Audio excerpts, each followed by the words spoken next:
Second half cruise for the Orange. They take down Brown. Absolutely dominant performance in the final 20 minutes. Buddy Boeheim stole the show. He was fantastic. We'll break down his performance. And what did we see from the bench in this game? Also, a couple other standouts in this one as well. We're going to break it all down on the Locked On Syracuse podcast.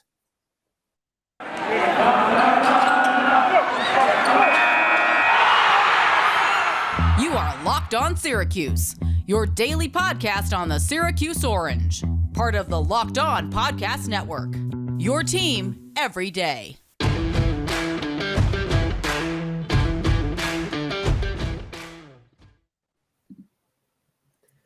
It's a victory recap on the Locked On Syracuse podcast. Tyler, Aki, and Tim Leonard with you. We thank you for making Locked On Syracuse your first listen every single day. Orange routing Brown in this one, 93-62 the final. Today's episode is brought to you by Sonos. Sonos is the official sponsor of ESPN College Football. Go to Sonos.com to learn more. Orange really kicked it into gear in that second half. Only held a 6-point lead at halftime, but those final 20 minutes beat the brakes off of Brown 55-30, and we thank you for checking it out. We're going to break everything down today on the Locked On Syracuse podcast. Be sure to subscribe to us wherever you get your shows. That includes YouTube. Give us a subscribe there, as well as Spotify, Apple, the Odyssey app, wherever you get your podcasts. Rate, review, 5 stars. That includes on Spotify. You can rate on Spotify as well now, so be sure to give us a 5-star review for all of you, the 5-star listeners out there of the show. Okay. Where do you want to start with this one? Because there was so much to take away in this game. I mean, first half, a little bit shaky. Yeah, Syracuse did have a double-digit lead. I think that's worth noting. But this is a Brown team that can play with you in the first 20 minutes of games. They've done it pretty much in every single game against Power 5 teams. This is their 4th Power Conference opponent that they've played. They've been leading at the end of 2 of those first halves. And then this one was just a 6-point disparity. But then the Orange just absolutely dominated. Jim Boeheim deserves a lot of credit he did, and also it helps when you're making a lot of shots to open up that second half as well. Yeah, the 3-point shot was finally a weapon in this game, and it feels like a lot of those guys that were struggling a little bit, Buddy Boeheim, even to a lesser extent, I guess, Cole, he only shot 3 threes in this game, but he makes all 3 of them. So those guys just got cleaner looks against this type of competition than they've been getting against some of the tougher teams that we've seen. They kind of got back on track in this game. Shoot at 13 for 21 from 3. That's got to be the best mark they've had percentage-wise this year. I haven't looked through, but that's 63%, right around there. The weird thing is your free throw shooting was 50% in this game, which is sort of concerning. And we've seen that at times this year. They've been a really good free throw shooting team overall, but they've had these spotty games every once in a while. I'm not overly concerned about it, but it did feel like a very dominant second half. And there was a little bit of cause for concern coming in because you're coming off the COVID pause, and this is a Brown team that has hung with teams. So I think this was a really exciting second half. And as much as Brown hung tough in the first half, you said it best, like, I expected the first half pretty much to go that way. I did not expect Syracuse to totally take control of the game and totally put it out of reach the way they did in the second half, though, which was encouraging.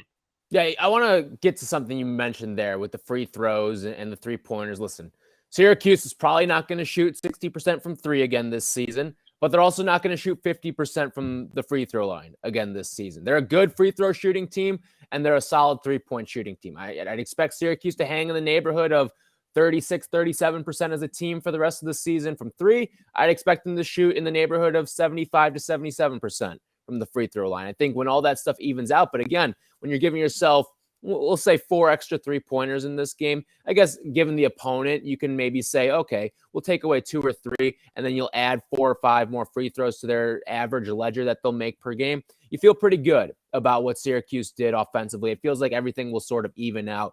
In terms of the 3-point shooting as a whole here, I mean, everything sort of clicked, it felt like, from distance. When you look at the starters in this game, the 4 starters that you're going to expect to take threes in every single game and make threes and need to make threes for you to win, all of them shot over 50% from 3 in this game.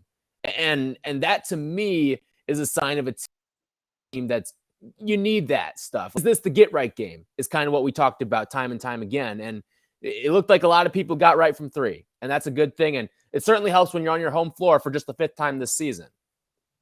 I know, it's amazing. First home game since I'd have to go back and look at the schedule. I guess Colgate, right? Indiana, right? November 20th. Oh, Indiana. Colgate. Yeah, no, you're right. Indiana was at home. That even still was in November. And it is funny. I don't know about you, but I worked these games for radio, and I kind of got back to the studios today, and I'm chatting with Matt Park again and sort of going through the familiar steps. And it hit me pregame. I was like, man, it's been 16 days since the Georgetown game, but gosh, it feels like 3 years since I've done this right now. Like, done a Syracuse game. Now we're recap. I don't know why. It feels like time is such a flat circle right now. And it felt like a long time since we had seen this iteration, this Syracuse team play basketball, because it was pretty much, 16 days is a long time. For 2 weeks. And for them to come out and show no rust right out of the gate was, I guess, encouraging. I agree with you on the free throw stuff. I'm not overly concerned. It reminds me of an exhibition game where I think they shot really poorly from free throw shooting. And there was some talk like, is that going to be a concern this year? I know Brent Axe, shout out to him if he's listening. He got a shout out. He got a shout out on the TV broadcast from Mike Monaco. Oh, he did. I missed that because I'm doing it was the a radio great line stuff too. It was Monaco basically said like, and this is about the time where you might see a Brent Axe tweet that says free throws matter.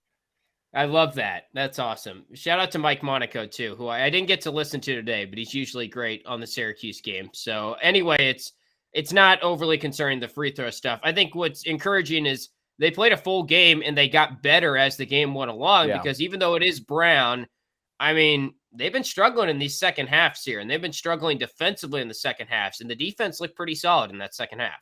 Yeah, you'll take the defensive effort in this game. 32 in the first half, 30 in the second half. You'll take that. I think you live with that. And then obviously the shooting. You put up 55 points and a half. You'd be hard pressed to find a game where Syracuse is going to lose while putting up 55 points and a half in this season, because the way that the offense was moving, the ball was moving. You had 2 point guards with 7 assists each in this game. 2 of them. Samir gets in 17 minutes. He actually had all 7 assists in the first 11 minutes that he was in. And then you had Joe Girard, who played a fantastic second half. He struggled a little bit in the first, but he really turned things around in the second half. And he put together a little stretch where he had 10 points, 3 assists, a steal in there as well, and didn't turn the ball over at all in the second half after coughing it up 3 times in the first 20 minutes. So those are the things where Joe Girard, again, struggled a little in the first half, and maybe that's expected after coming off of this long pause that, okay, I'm going to cut you a little bit of slack. Like, you haven't played real game action in 2.5 weeks. So what are you going to do in that second half after you got a little bit of run under your belt? And he went out there and showed it. Yeah, I think Joe has overall been pretty good this year. He did have 5 steals in this game, which is encouraging. Shout out to that part of it. It is a little odd. I still feel like, and I'm usually 100% with most of the stuff Boeheim says post-game, but watching his post-game press conference this time around, and they're back to doing the Zoom thing, it seems like, going forward, which I guess is just deja vu all over again, it sort of feels like. But he's taking questions, and he's getting asked about Joe, and he's just so effusive with his praise on Joe Girard and how he's playing incredibly well this season and everything. And look, I'm usually the Joe Girard defender. Like, usually on this podcast, we're the guys that are joking about the Siena crowd and all that. The Siena tweets were flown in the first half, but that crowd got really quiet in the second half. All right, we will get to Buddy Boeheim's performance because he was awesome in this game. We have to shout him out, everything that he did to kind of propel this team and really help them build that big lead. But first, we thank you for making Locked On Syracuse your first listen every single day. Be sure to check out the Ultimate College Football Preview 2021. Local experts, betting advice, and draft analysis. The most comprehensive college football preview begins now. So be sure to check that out on the Locked On Podcast Network. All right, Buddy Boeheim. What can you say about what he did? For everyone who may have said that, we maybe need to start playing with a little bit of caution here with Buddy Boeheim, he shut that crowd up tonight. 28 points in this game. Did it in just 29 minutes. It seemed like Jim was pretty eager to get him some breaks and some rest here and there, which is good. I think that's something that you want to see coming out of a pause, getting everyone back into game shape. I think that's another thing worth noting, too, is this team, you saw one team that knew how to navigate through a COVID pause, and you saw another team that had clearly never been through it before. And I do think this time around, the pause may have been better for Syracuse because they actually got some practice time and guys weren't as sick as last year in the case of Buddy Boeheim. Yeah, right. And I think they lost some valuable practice time for sure, but at least you're getting 3 games now here as it stands, and who knows if it will, but you're supposed to have 3 games in like 5 days here and kind of get right back into the thick of it. I like how the schedule is lined up as much as you can like it after a COVID pause here for them. They're sort of doing what they did at the beginning of the year and building up in competition, which is good. Yeah. But on the note of Buddy, just good to see him sort of get to his spots, get to that turnaround jumper a little bit more than he has been. And when teams can't really match up against him or defend him, the guy's going to score all season long. So it's how well can he score against tight defense going forward. But good to see that he kind of found his confidence and swagger and shooting probably trending in the right direction again, because that's the first time he's made 4 threes in a game this year, which I'm not saying that should happen every game, but it feels like he would have done that by now, 4 threes in one game. He goes 4 for 6 from 3, which is really solid. And again, he entered this game shooting about 28% from 3, and you go out there and put together a 4 for 6. So getting back on the right track in that regard, certainly a good thing. Also pitched together 5 rebounds as well, so helping out on the glass too. I think that's important for a guy like him. And I just look at Buddy Boeheim, and it felt like he was out there on a mission to start some of those halves and set the tone. Like,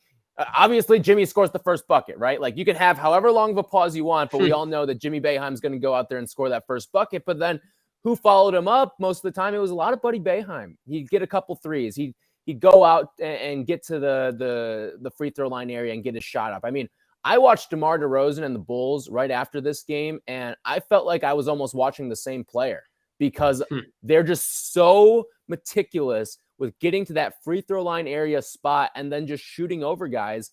And it works every single time, it feels like, when you got a Buddy Boeheim out there or DeMar DeRozan. Yeah, I do find it fascinating that Syracuse's offense, and you look at the assist numbers in this game, 23 assists on, 35 made field goals, it looks like Syracuse had in this game. That's about as good of a ratio they've had dating back to when they did play lousy competition at the start of the year. Those early games, Lafayette and Drexel exhibition type play.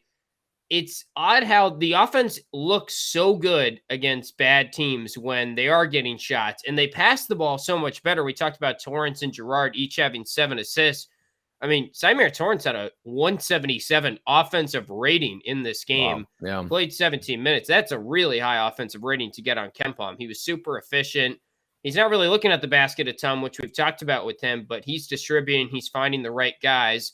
I just wish that the offense, it's like weird to me that they struggle so much against tight defense, but can also look as good as they did tonight in terms of a ball movement shooting perspective. And I hope that Buddy going forward, kind of with some more confidence as we get into ACC play, starts to raise his level as the competition continues to rise.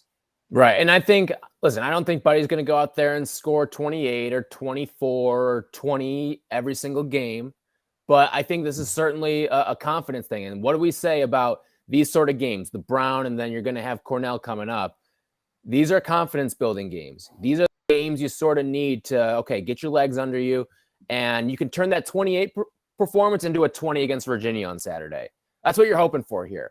And it's not just Buddy. It's really a lot of these guys, I think, need it at this point in time with the way the team's playing right now. And they were sitting at 500 for a little bit heading into this one. So, yeah, this is certainly a game that you build off of. And with a guy like Buddy, I think he's going to build off of this. Is he going to go out there and shoot 60% from 3 the rest of the season? No, but you want to see him shooting about 40 to 43. And if he does that, you're going to be in a really good position the rest of the way if this thing's all flowing and he's shooting well. And I do have confidence that he's probably going to shoot around that from 3. I don't think he's going to stay near the low 30s or high 20s as he was. Yeah, and he'll probably kind of go in some little ruts here or there because he's a shooter, and that happens to some really good shooters at all different levels of basketball. But the other thing is, I talk about how the competition is going to step up. Well, it's not going to step up that much because the ACC is just not good. And we've talked about this a lot, and how Syracuse is maybe in the conversation still for being one of the top teams in the ACC because there frankly aren't very many good teams in the ACC. And who is the second best team right now? Is it Virginia Tech? Is it Wake Forest, who Vegas odds going into the year probably had them? I'm sure BetOnline.ag didn't even have them as odds to win the conference going into the year. It's crazy that they're even in the conversation, but they are, because they're 11-1 and the rest of the league is really struggling at this point. So as much as you're stepping up in competition, the way that Brown is, they're in the middle of the pack in the net, like 130 in the net entering, 160 in KenPom entering this game. Some teams in the ACC are not going to be that much better than that. So Buddy still should be able to get to his spots. In fact, you're going to get 4 games that are just as good or maybe even worse than Brown. When you look at Pitt and when you look at Boston College, I mean, that's a team in BC that's 125 in KenPom, and Pitt at 181. And I think you're going to be able to have some big performances against those games. And again, this is what it comes down to, all right? Syracuse has to win the games they're supposed to win. If they do that, I'm not going to say they're going to cruise to an NCAA tournament bid, but you're going to put yourself in the conversation of an NCAA tournament bid after a rough start to the season. And who knows, maybe the committee gives you a little bit of leniency because of the schedule you went out and played non-conference. Again, one of the toughest non-conference schedules, not just that Syracuse played, but really in the entire ACC this year, as well as in the country, really. I mean, they just went out and challenged themselves. I mean, it's not a Gonzaga level non-conference schedule, but you went out, you played in a premier non-conference MTE around Thanksgiving feast week, and then you played Villanova, and then you played Indiana in the Big Ten ACC. So you challenge yourself, and I think that's a good thing, and hopefully that's something the committee will take into account when it's all said and done. We'll get into the bench as well as what our reaction meters are like. How are we feeling after this game? Has it made us feel a lot more optimistic, a little neutral? I don't think you can feel pessimistic after a game like this. We'll get into all that in just a little bit, but BetOnline has you covered this holiday season with more props, odds, and lines than ever before as football continues its march through the bowls and the pro football playoffs. It's your number one spot for all the sports action this season. So head on over to their website phone to sign up today and get that 50% welcome bonus on your first deposit. All you got to do is punch in our promo code Locked On. That's Locked On, all one word, to receive that bonus. From basketball, football, NHL, boxing, and UFC, right to your favorite Vegas casino games. Don't wait to take advantage of all the amazing offers available for the 2021 season. BetOnline is the fastest and easiest way to bet on all your favorite sports. So don't wait and take advantage of all the amazing offers available to you right now. That's promo code Locked On, all one word, to receive that 50% welcome bonus. BetOnline is where the game starts. So everyone that really is a significant piece to this team got double-digit minutes in this game. In fact, not just double digits, but really everyone got a significant piece of the pie, with the exception of Frank Anselm. He only played 11, but Samir Torrance, he gets 17 minutes off the bench. Benny Williams, he gets 17 minutes off the bench. I mean, we see games where the bench as a whole doesn't get 17 minutes or even 11 minutes for that matter. But this is what I wanted to see down the stretch and I think you'll agree with me here, but those final 11 minutes, we kind of felt like, all right, this is Benny time. This is Frank Anselm time. This is Samir Torrance time. We want to see these developmental minutes played out. And they pretty much got that. I know that the walk-ons eventually came in and a bunch of different guys got some run. Bourama Sidibe got some run. I do want to mention him. We'll get to him in just a second. But Benny Williams goes 3 for 6 in this game, ends up with 6 points, 2 rebounds, did turn the ball over twice as well. But what did you see out of Benny Williams? Did you like it? Did you not like it? How did you feel about that? Well, first off, I want to actually weirdly give some credit to Jim Boeheim and his strategy of rotations, something that you never really hear a Syracuse fan or a Syracuse follower do. But I do think that maybe he was listening to the podcast, because I think he gave Benny the appropriate sort of leash in the early stages of this game. I think he played probably 8 or 9 of his minutes in the first half. That was a good chunk of time. And frankly, he wasn't doing a whole lot to sort of prove that he was staying on the court. It was kind of the opposite of Georgetown, where Georgetown, he did some things and then he didn't play the rest of the game. This game, he stayed out there and sort of played through some mistakes, which was good to see. And I think that showed that Jim Boeheim understood this is kind of one of his last chances to probably do that with Benny. But honestly, I wasn't overly enthused with what I saw again from him, unfortunately. And going up against a team that the rest of the team was able to exploit matchup wise and was able to get to their spots, get their shots off for the most part. I mean, talking about some of the top scorers on the team, Benny's got a guy that Jim Boeheim said postgame is 6'3" guarding him. And he said, quote, he's taking fall away jumpers. And that's kind of what we've been harping on, right? Like, get to the basket, be a little bit more aggressive. He still looks a little timid to me, which is typical for a freshman, but it's getting to the point where we're about to hit the 2022 portion of the schedule and it's ACC play, and you can't be timid in ACC play. So here's what I saw out of Benny. First of all, I did like what I saw out of him defensively. Obviously, none of it's really going to show up in the stat sheet because he didn't have any steals or blocks, but I feel like as a whole, he was good, athletic, just did what he needed to do defensively. That gets a check from me.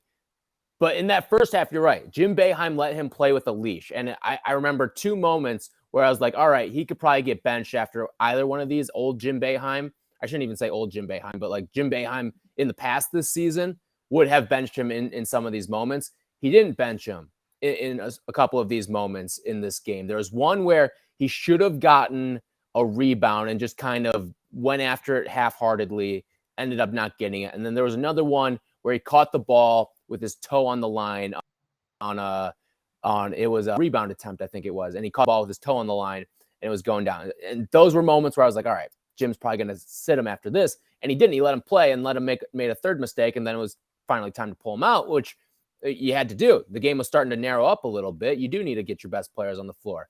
But offensively, again, I don't think the 3 of 6 tells the full story because you're right.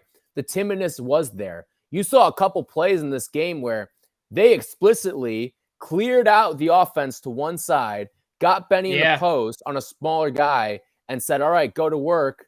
And you're right. He was taking those contested fall away jumpers. And I want to see that move I saw against Georgetown where he's getting in the lane, playing with a little bit of power, maybe a little spin move, and then finish at the rim.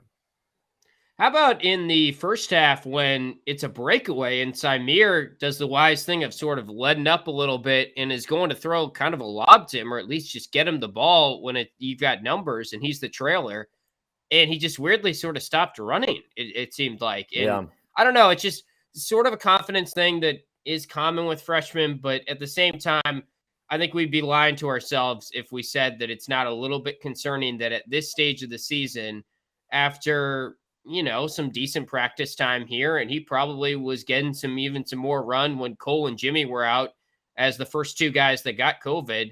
I'm a little worried, frankly. And now you get Cornell, which is actually probably good that it's not Georgia Tech. Not that Georgia Tech's some juggernaut, as we know. They're one of those ACC teams I would group as being not that much better than Brown, but maybe you can give him some run, some of those type of minutes in the next game. But I think we're heading towards a 7-man rotation here. And we can talk about Bourama because it still feels like he's pretty far off as well. Yeah, no, we'll get to Bourama in a second. I do want to say with Benny, I think he'll play better against Cornell. Not just because Cornell's a worse opponent than Brown, but I think he learned something today with how Jim Boeheim manages minutes and gave him the liberty to go out there and make some mistakes.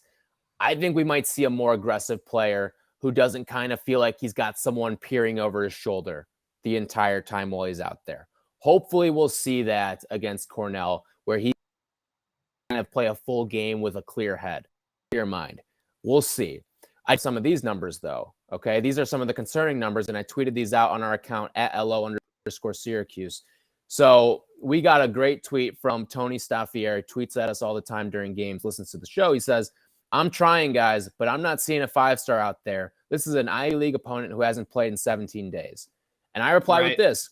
Hate to fully evaluate someone after about 10 games, but tough to ignore the following. All right. And I went to Sports Reference and they give you a top 100 of the composite rankings from this site, RCSI, which just basically is a conglomerate. It takes all the different and creates a composite top 100.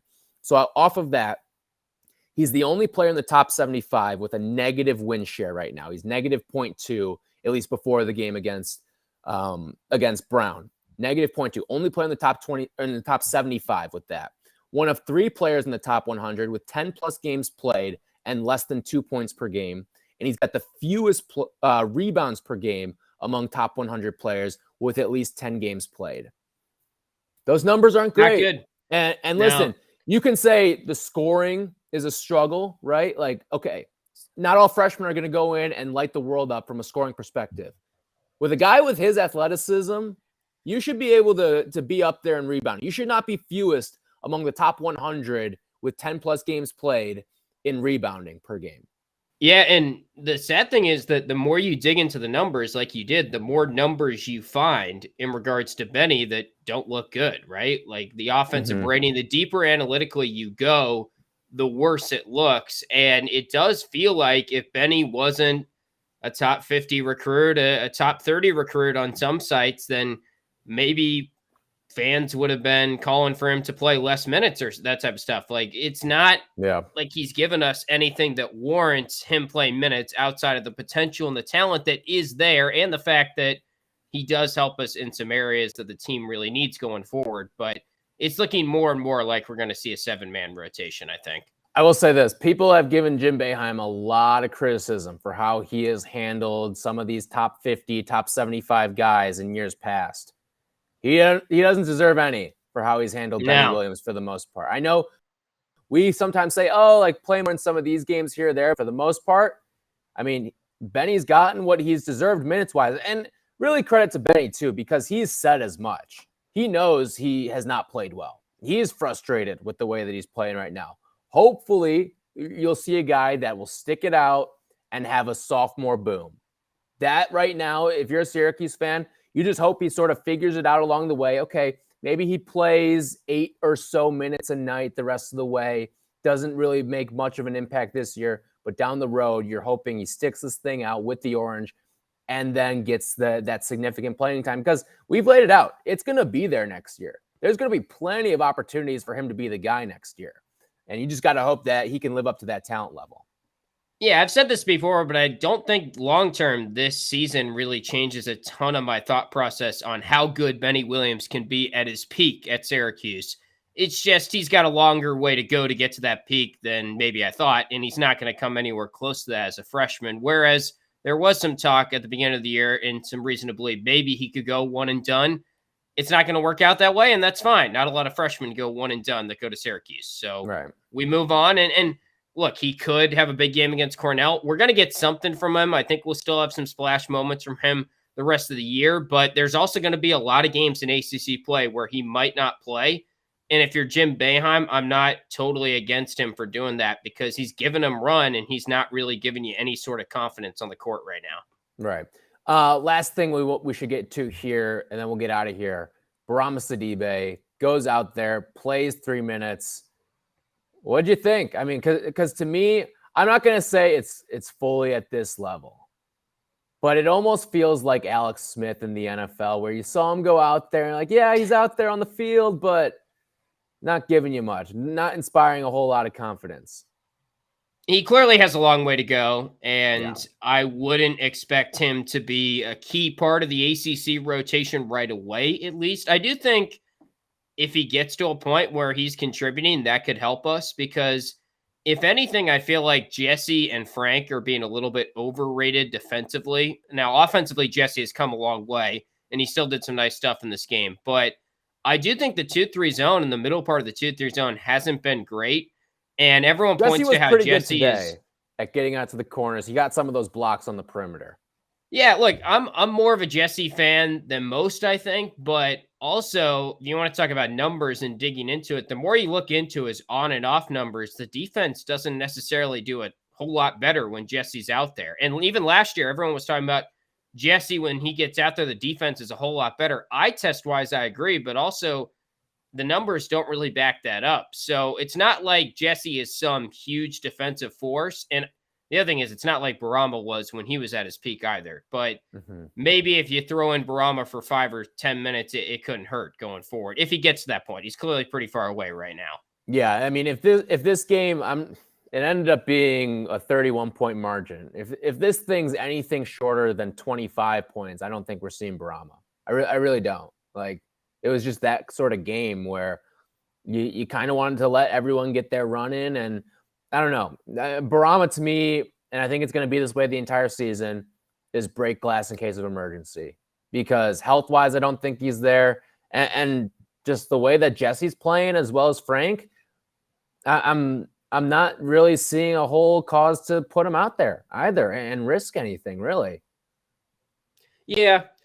And I guess I'm just a little more optimistic that maybe he recovers than you. And maybe I just think that Jesse and Frank aren't quite playing as well as maybe the consensus or the casual fan thinks. I don't know. I think they're playing. I think Jesse has looked really good on offense, but also since that game at MSG where he kind of got bullied down low by Villanova, he's sort of quieted a little bit on offense. His free throw shooting's gone down, that type of stuff. It's not like he's playing bad, but he's not really the defensive force that I think we maybe would have hoped that he could sort of save the 2-3 zone this year.